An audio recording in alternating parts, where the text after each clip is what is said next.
Good morning, everybody. I'm Gerard Fisher from QSA Partners. We're a specialist consultancy. We're obsessed with the circular economy. We're doing it for decades. We help businesses transition from a linear to a circular business model. We've been doing it with all sorts of different sectors, but we particularly enjoy doing it with textiles and fashion. It's great fun. We work on research, we work on advisory services, we work on learning to help businesses totally transition away from linear business models. A year ago, I stood up somewhere at the back, and Adam made me stand up and fess up that we were doing this project. We'd started a piece of work called an EPR sandbox. It's an exploratory piece of work, and the idea of my session today is to explain to you how we did it, give you a bit more insight, and hopefully invite you to take part in future steps. My first experience of textiles production, I'm careful how I say this, when I was a child, I learnt about textiles production.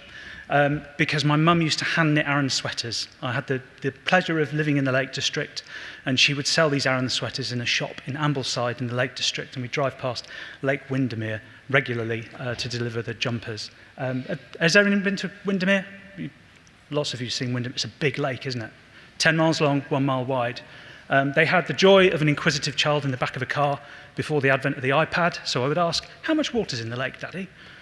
They didn't know. But for those of you today, you know there are 310 million tonnes of water in Windermere. That's what 300 million tonnes looks like. It's a big lake. Very roughly, the water footprint of the UK's textiles use is 5 billion tonnes. That's a bit of an extrapolation, but that gives you a comparison. So Windermere's 300 million, but that's 5 billion. It's a lot of water, isn't it? Actually, it's 16 Lake Windermere's very roughly. But you need to quantify how much water is being used across the world to furnish us and clothe us in our country. That's very roughly what it looks like, so bear that in mind. And as Libby said, it's things like this that are driving us towards EPR. Whether we like it or not, Europe is moving, and we can see that it is coming soon to the UK. And so the opportunity for us is to grasp that and make sure that it helps us incentivize the right things, rather than, as we have seen in some other systems, put incentives that don't quite match where we want to go. If you look, for example, at the French system, it's been in place for decades. Administratively, it's quite challenging. There's 104 reporting categories to put all your products into. And we have had brands tell us during various consultations that we've done, it's so laborious to put some of the data in, they actually don't apply for some of the incentives they're entitled to because it costs more to apply than the benefit they get back. So that's not working quite right. In the Netherlands, we're seeing they want to introduce eco-modulation, but to start with, they're struggling with how they might do that. So they're starting with a weight-based fee of 10 euro cents per kilo, and next year they've indicated they're moving to a fee of 20 euro cents per kilo. Fine, but that might drive lightweighting of product. If you want to get your bill down, just make lighter garments. They might be less durable, less circular, so that can have an impact. We have to be careful with that. And also, we've seen in the UK, from years, we've seen packaging, e-waste, batteries, EPR schemes coming in, being put in place. What we've tried to do is see if we can pick the best bits out of those schemes and learn from them. So, for example, there is, in the electrical waste regulations, there is a collection target based on what is calculated to be available for collection. But that's really a bit of a guess. And so that can put some different incentives in the system as well and drive fees and collections that aren't really legitimate. So can we improve on that? I think we can. So the question for us really going into this, and our project in particular, is many of those other systems, not necessarily the Dutch, but the French and the past British systems, were created in a time when business data was a little bit patchy, lots of different places. It is improving, and so can we use that to our advantage? We had two main challenges we set ourselves. Can we create a fair and balanced fee system that incentivizes circular activity and sustainable design? And can we avoid an admin-intensive reporting system? So could we, at the push of a button, calculate a variable fee for people that would incentivize them to become more circular? We also looked at a financing mechanism that might incentivize more circularity, not just at the front and design end of the chain, but also make sure that we could sustain finances to drive the circular activities we needed downstream. So the model we chose to adopt this is quite a standard one for EPR really, at the front end is obviously different producers put different quantities of products on the market, different designs, and in our interest was how circular are those products. Those would go through our calculation system and create an obligation or a fee for that business. And obviously, depending on the size of the business, that fee would become bigger if its products aren't so circular. But what we wanted to then do was model putting those obligations into a central fund, and that fund directly passing on to the circular actors downstream. So it's not something that goes into Treasury and we have to ask for the money back from innovation funds, things like that. It's in some way centrally managed, and it's passed on to the people who are acting at the downstream end, whether they're collecting the right way, whether they're sorting for a particular process or reuse, whether they're selling reused products. Can we financially incentivize that mechanism? Whether they're recycling directly, whether that's fibre or chemical, or whether we need to put that money towards research and technology. Actually, this fund could build that kind of war chest to be able to do that.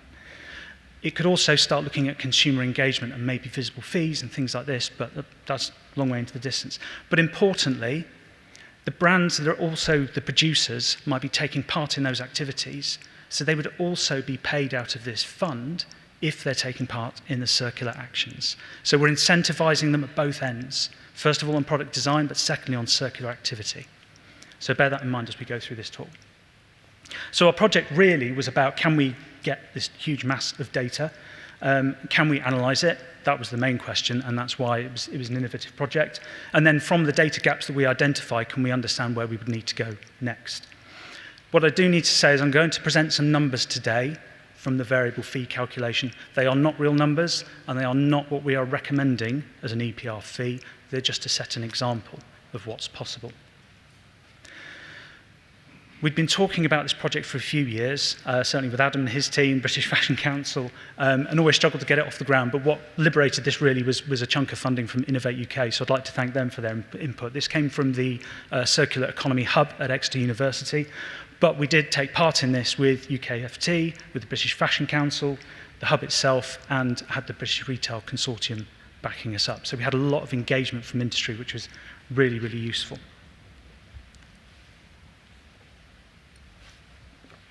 And what it comes down to is a really big spreadsheet, but a bit more complicated than that. But we have hundreds of thousands of different types of product, and we have millions of data points about what's been sold where. And our job is to try and merge these two data sets, because typically in large businesses, they exist in two different systems, and they're not always reading across to each other in the way that we want to look at it. So we have to merge them ourselves. And the brand's very kind. They put this data into the project, and we were able to merge substantially well over 85% of this data. I think at the outset, if I could have done half of it, we'd have been happy. But actually, the amount of depth of scrutiny we could get from that coverage of data was really important, and gave us the confidence that actually a lot of business data is probably workable very rapidly for a system like this. It's not something that's necessarily going to need a massive transition. There's an opportunity to standardize, there's an opportunity to improve, but actually we're in a pretty good place already. We then looked at a range of different factors, the circular attributes that we wanted to look at. So back to the payment out of the system, was the item reused? Could we pay for it? Was it being repaired? Could we help contribute to that repair operation? But did it have things like recycled content? Was it made of natural fibres? Might that lead to it being biodegradable, for example? Was it recyclable because of its composition? It's more suited to fibre or chemical recycling that we currently know is plausible. And looking at durability as well, could we see durability factors that we could score and compare? So the French system has a whole different range of criteria for durability requirements. Could we see that in the data? I'll be honest with you, that last one is still posing us a challenge, so we still want to work on that, but certainly the others we could all look at very easily. We did record item weight. We did not incentivize in relation to item weight, so we didn't care whether the garment was light or heavy. What we did want was a weight. And so this is something we think is quite powerful in a future EPR system. If we want data in future, we can start to incentivize brands to provide it before we start assessing on the basis of it. So where brands could give us a weight of a garment, they got a good score. Where they couldn't give us a weight for a garment, they got a bad score. And we use that in our factorization of working out their fee. So that's something to consider. That's a way we could incentivize change. Having item weight in future might enable us to do some analysis looking at things like potential greenhouse gas impacts. Not a product footprint, but enough to differentiate different garments. And then it comes down to the crunch. When we do this calculation, how does it work compared to some different scenarios that we see? You might have seen some of these as well. So if you read the Fixing Fashion report from, I think, about 2019, they were talking about a penny per garment for everything that went on the market. WRAP earlier this year published a report suggesting a fee of around 10 pence per garment going on the market as a fixed fee. The Dutch system has 10 euro cents per kilo, so we said, well, 10 pence a kilo, let's do that as a rough approximation. And then we had our own variable fee calculation where, frankly, for simplicity at the moment, we came up with a score and we turned that into pence. That's as scientific as we got. But there's ways of factorising that and dialing it up and dialing it down to suit what the industry needs. What it looks like when you think of the whole industry, if you go on Statista, it will tell you there's 4 billion garments going onto the UK market every year, garments and accessories. Those different scenarios give you very different fund values. The penny per garment is a total cost to the industry of about 40 million quid. So that's nice and cheap, but I would argue that doesn't necessarily provide a lot of funding if we were going to distribute it in that way that I spoke about, funding downstream infrastructure collection activity. Adam spoke about 12 recycling plants. They'd be quite small at that price.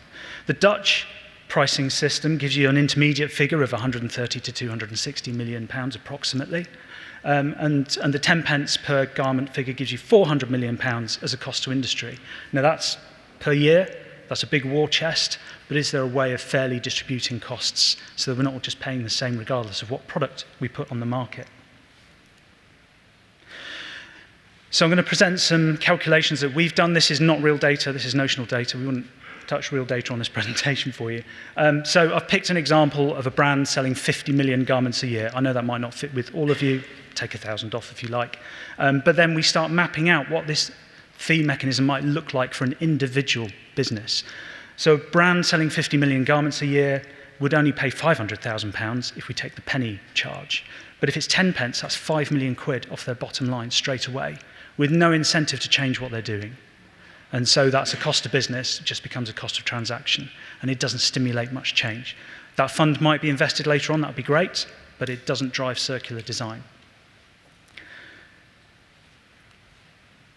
Through our calculation system, we can start to map each and every different type of garment, and we can assign a different fee to each of those garments according to those scores that we give it. You'll see here there's a bubble chart, and what this indicates, the vertical scale is the volume of garments being sold in that category. The horizontal scale is the EPR fee that might be applied. And the bubbles are the cost of that line of jumpers or socks or shirts or jeans. And the bigger the bubble, the bigger the cost to the business, which is a combination of their score and the volume. And so immediately you can see, well, the things that are heading towards the top right corner are probably the ones I want to look at for circular design to bring the cost down in future. So under this notional scenario, 50 million products, we've calculated from our system just over £2 million fee, variable fee based on those products. But the real intelligence is sitting down in front of a brand with this graph and then suddenly having that sort of light bulb moment going, hang on a minute, can I move those circles across? And if I can, on these key products over here, get that cost down, what does that save me? Well, yes, we can run that scenario. We can move those products across and tell them what that would be in future, and they can understand the cost of investment and the benefit they would get from a variable fee system. So in this case, we've taken those 4 higher costing products, moved them across through circular design strategies, and we've got it down to 1.8 million. So immediately they can see they can save a chunk of cash through doing that circular design change. But then you can look at their wider business case and say, well, okay, you had your original fee, this is the improved fee down at 1.8 million, but you're doing some circular activity downstream. So can we not reward you for the collection you're doing in store and the collection you're doing maybe in banks in your car park? You might have a different incentive for those different types of collection. But also, do we not then incentivize you for the repair services you're now providing and for the resale that you're doing on your platform? Can we in some way incentivize that? So those things take the fee down again, and that helps a brand understand why it should be working at both ends of that chain, and it does help them understand why they should be investing in that kind of process in their stores as well as in their design processes. So from our point of view, we believe we can create a fair system. We can see a way that this scoring could work, and there will be a lot of debate in the future about which scores and what factors and what is eligible right now. We absolutely accept that. But we can look into the data, and we've looked into these brands' data sets, and we believe we have the power to do that now. We're going to hear from the brands later on, so I'm not going to say too much about how time-consuming it was for them, but we like to think it wasn't massively time-consuming, certainly compared to other systems we know they have to report into. So we can read a really wide range of brand data very quickly, and we can give you some really strong intelligence on the back of that data. Further for us, we think we can develop a way to harness those fees. There is a bit of a concern, I think. There'll be an interesting discussion with the National Audit Office about how funds might be controlled. But we have seen this done, and this is the trick. Let's pick the best bits of EPR that we see from the existing systems, and let's try and harness those. I know we're going to hear later from Material Focus, but they already have a mechanism in the electrical EPR system where some funds are taken, and with industry oversight and government involved, those funds are distributed into some positive activities. And I think we can learn a big lesson from that as well. Stepping back to the whole market situation, it gives us another level of power, though. If we can map the whole market's circular score performance, aside from understanding that big fund that we might generate, we can start to get some decent market intelligence. So in this scenario, say, roughly a third of products have got some good circular scores in them.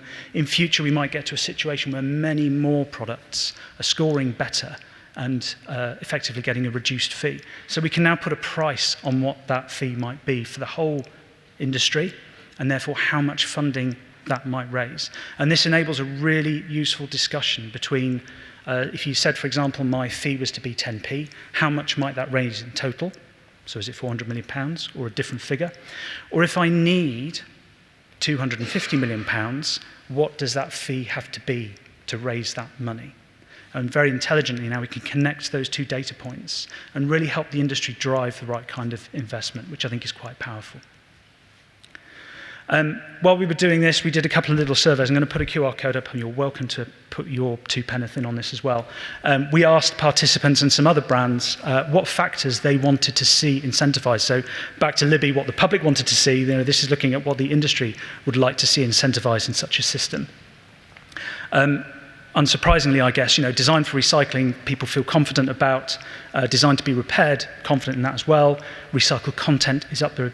Product weight is right down the bottom. They don't want to be incentivised on product weight. So thinking about that Dutch system, that is not landing with brands at the moment. Carbon impact is somewhere in the middle. I think people are worried about what that might look like for them and whether they have to do it to the level of detail they do with product footprinting. But durability is high on that list, which I think is very encouraging. So if we can crack the durability scoring with this, it'll be very welcome by industry. Another thing we asked them, we asked about this sort of pot of money. If the pot of money could be invested, or if the fee had to be structured a certain way, what would it best be? We asked them to rank a range of different scores. It's Olympic year, so forgive me for putting a podium up. But number one on this was that the collected fees should be invested in reuse and recycling in the sector. Absolute priority. If they're going to have to invest this money, they want to see it invested prudently in the sector. Second to that was that it's invested in waste collection and clothing, kind of very similar, but less of a reuse emphasis. Those were the two standout priority ranking issues. In second place, we had that fees should encourage more sustainable consumer product choice. Interesting one. But industry should have a say in how the fees incentivise sustainability. So very much wanting to see that it's not just taken away and used somewhere else. And in final place, there's a few other things in final place, but there wasn't a lot of appetite for the fee to be related to the cost of the garment, because that can become very complex, whether it's retail price or wholesale price, or it's gone out on sale or what have you. That's hard to administer. There wasn't much interest in small traders being exempt from this fee, and one of the reasons for that is we're seeing lots of so-called small traders come through online platforms and potentially going under the radar and not being caught up by some EPR regulation. So I think there was quite a strong rejection of that one. And finally, the last place one was that the fee should be as small as possible. People are interested in investing in this. And so I think that's quite a positive message for the industry.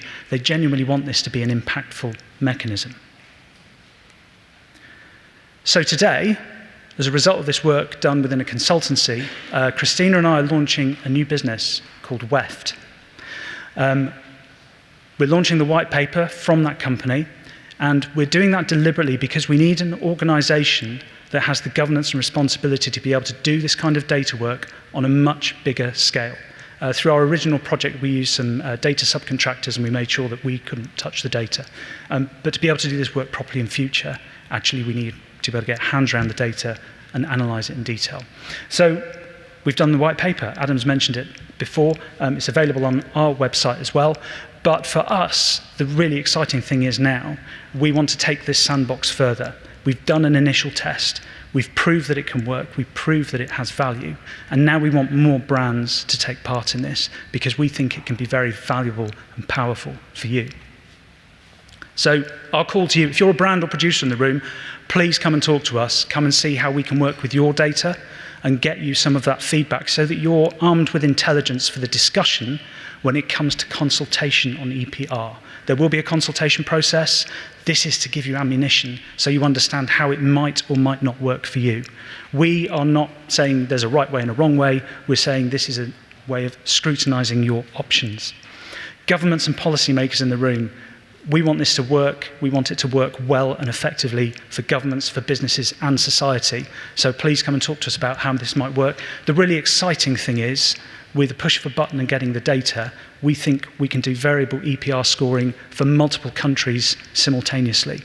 So one data input for a country selling across Europe, depending on the scheme that's in place, might satisfy several different countries. And we know the EU is pushing for harmonisation of EPR. This might provide a way to do that. We're keen to explore that with you. So just a quick note to say thank you, certainly to the brands that took part. I know we're going to hear from those in a minute. So Marks & Spencer, New Look, John Smedley and Burberry took part, a couple of other brands who have chosen not to be named. We literally could not have done it without their huge sets of data that we've used. Obviously, Adam and Lauren and Jackie and the team at UKFT for their support and engagement, British Fashion Council for participating in the project as well, British Retail Consortium for helping us engage. I know we've probably talked on webinars about this in the past.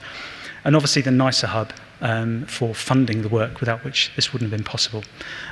Datitude, who did the data work, and a shout out, I don't think he's in the room actually, I know we got Christina from RAP. Mark Sumner, who's now at RAP, was one of the inspirations for kicking this work off when he was back at Leeds University, so I'd like to thank him as well.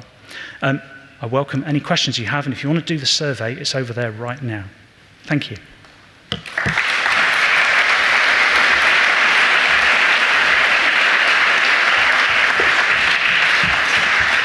Thank you, Gerard. As Gerard says, it's now time for Q&A.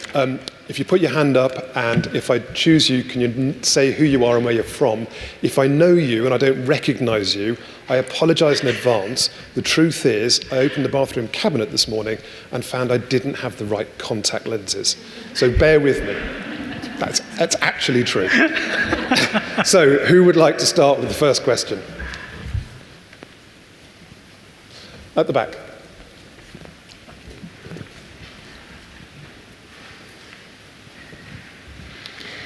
Adam, you know where I live. I don't, sorry.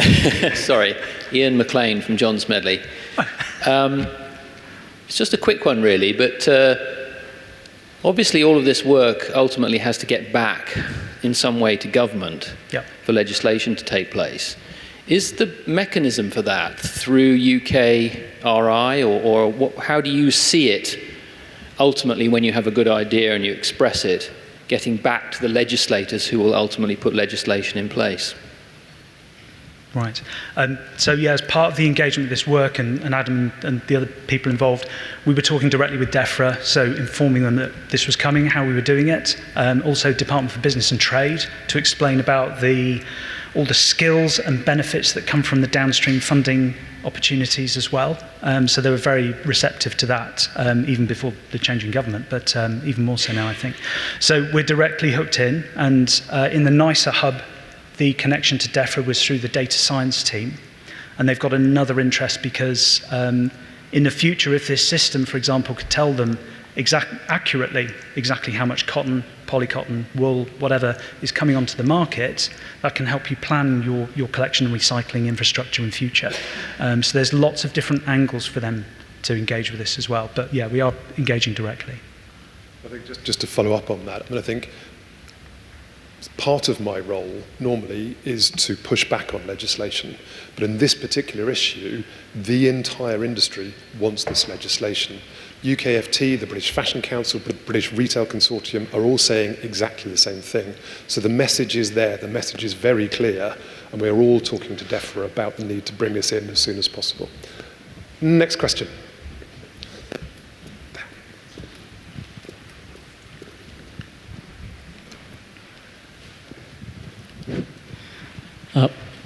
Thank you for your interesting presentation. My question basically to the previous speaker.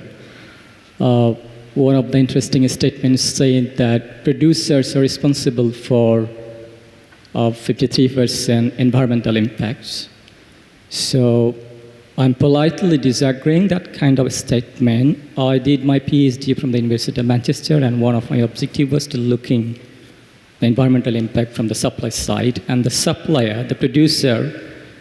So my findings was more than 40% producer think the brand retailers and the downstream stakeholders are responsible for most of the environmental impacts.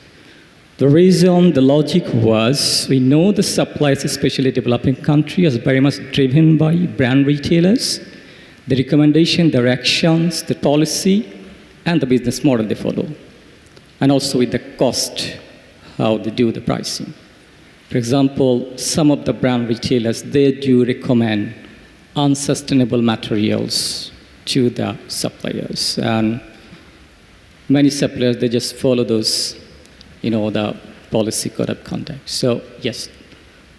So, if I can sum up, I think the question is basically, some of the words we have used around producers might appear as if the responsibility should lie on the manufacturing companies in South Asia, for instance, rather than on retailers.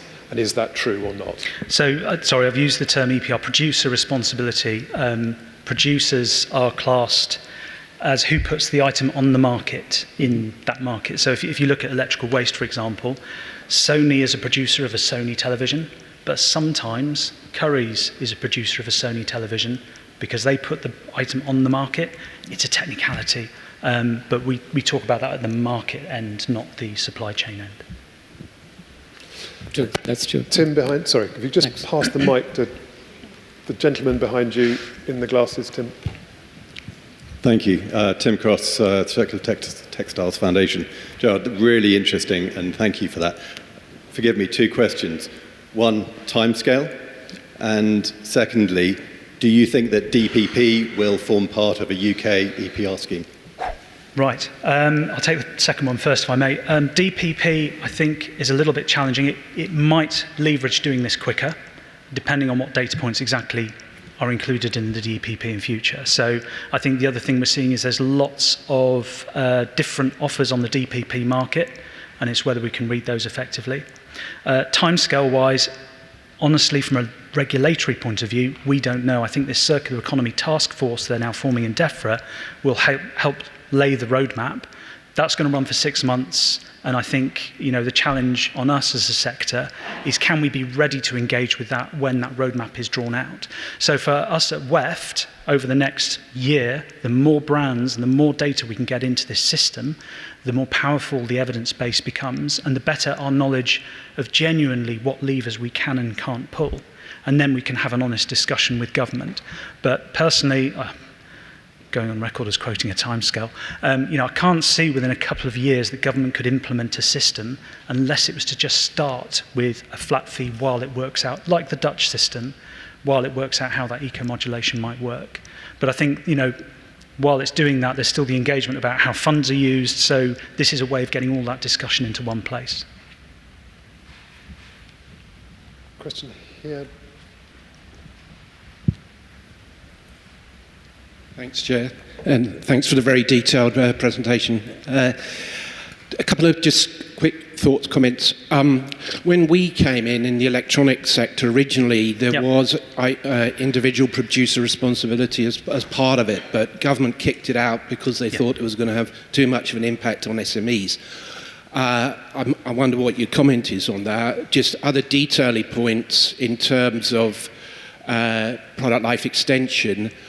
Did you consider one can get free repair through the 400 or so repair cafes now, and also an issue that's it seems to be a bit of a grey area about placing products back on the market. Yep. So if you're placing a Second Life product back on the market, the vintage gear we heard earlier about, is reuse deemed to be placing the product back on the market, and recyclers and reusers would have to potentially pay a fee? Sorry for the long-winded but hopefully specific questions. Thank you. No, we're getting deeply technical now. So yes, individual producer responsibility is the concept that each brand is charged directly for the impacts of its product. And yeah, the electrical regulations, when they first came in, that was the vision and the goal. And it was never possible because at the time, data available from companies didn't really enable governments to put a decent system in place. So they turned to something called collective responsibility, which is where you get this flat fee from. Anyone bought a television recently? One person's bought a television. Oh, crikey, a sustainable lot here, aren't you? So Ross paid about £5. When he bought his telly, £5 of that went to its future recycling. There's a flat fee, but there's no incentive for Sony, again, for example, to change the design of its product because everybody pays £5. Sony will never get a benefit from making that easier to recycle. They do, because in Japan they actually benefit from it, but our system doesn't work that way. So this is a way of heading towards EPR in a way that we can all understand and get our heads around and implement in a fair way. And I think for the resale and the repair points of view, on our sort of funding model, the way that we forecast that was there was literally a financial payment for the transaction. So whether that was in some way helping subsidise the postage cost of the resale or going direct to the repair organisation doing the repair. We've seen in France there is a rebate system. So if you get a garment repaired, you can then send off for a rebate. But as a user experience, that's really hard. And so we think there are possibly better ways to directly incentivise that. Challenge there is whether the business pockets that cash and doesn't do anything with it.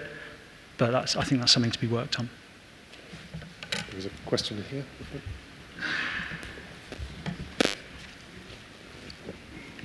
You've mentioned some challenges on evaluating durability. Did you think of looking at other sectors of textiles, i.e., workwear rental, for example, where garments have to have a lifespan of 100 washes, Hinton's washing, this kind of standard, and also would the durability work against the recyclability in a way?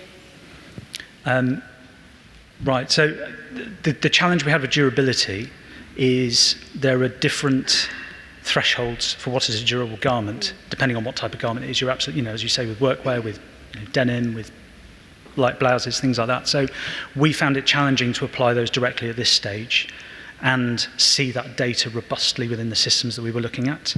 It's not to say it wasn't there, it's just how we connect it to the data points effectively. But there is this question about what is a durable garment, and what's that threshold that we apply. So that is one part of our next challenge in the next year. I think the point of our balanced scorecard system is that we can all play with the levers and say, do we want to drive durability? Do we want to drive recyclability? What are those things? And how does that change that total market picture? And again, the idea of the sandbox is to help people play with the data and work out, what is advantageous for them or not, and then engage with government and say, if you do that, it's really going to hurt. I can accept these things instead. So it's helping arm people with the information. Next question. Yes, sir. Hi, Jordan Gerling from RAP. Thanks for the presentations. They were all very interesting. My question kind of builds on the last question. So we know that brands typically treat the UK and Europe as a whole as a single market, even though the UK is not in the European Union anymore. And we know that the European Commission, through the Waste Framework Directive, are planning to harmonise this eco-modulation variable fees across all of the EU. Do you think there is a risk with us starting to think about what the variable fees might look like in the UK now, when we don't know how they will look in the EU, and the UK incentivising one thing and the EU incentivising another thing, and brands just choosing to follow the EU? criteria because that's the bigger market. Yeah, thank you. That's all right. So there's two parts to my answer, really. One is, can this lend weight to what the EU is doing? Can this be used in multiple nations? I think that's a challenge we're really keen to take on. The other one is, does it give us an easier way to implement and align with what they're doing, even if we want to do it as a separate system? And there are many brands that do focus on a UK market only. So it's just trying to find that right balance. But again, the purpose is, with one data input, you could arguably give those different outputs as long as we can see it in the data. So it's trying to see if we can align with what their needs are as well. We have time for one more question. Mo. Hi, Mohammed Patel, Textile Recycling Association. So the question is a long one. Pen out, here we go. So you speak about time and legislation and brands, but what about the reuse sector that is currently on its knees? Diverse material from landfill. The issue of EPR has been knocked about for a long, long time.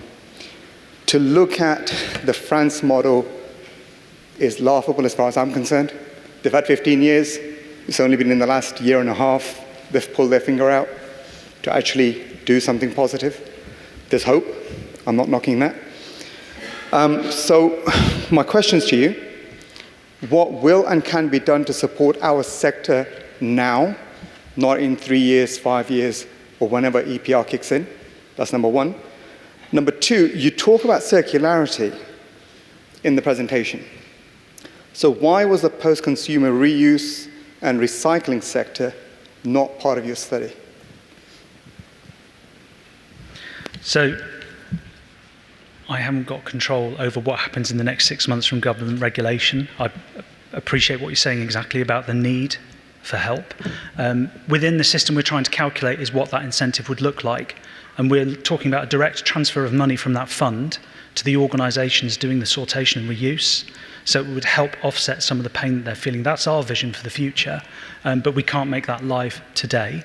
From our point of view, we were doing a theoretical model, and we were essentially coming up with figures and seeing how they worked. But there's a danger in suggesting there's a right level of price for a reuse activity or repair activity right now. Now we've seen how this might work, it's absolutely the right time to come and talk to you about what that fee might need to look like, what that payment might need to look like to help the downstream end of the chain look more sustainable and the sortation part look more sustainable. But until we knew we could work out how the funding could be gathered, that was kind of a wasted conversation. The time is now right for that conversation, I think. Thank you very much. Thank you very much indeed, Gerard. Thank you.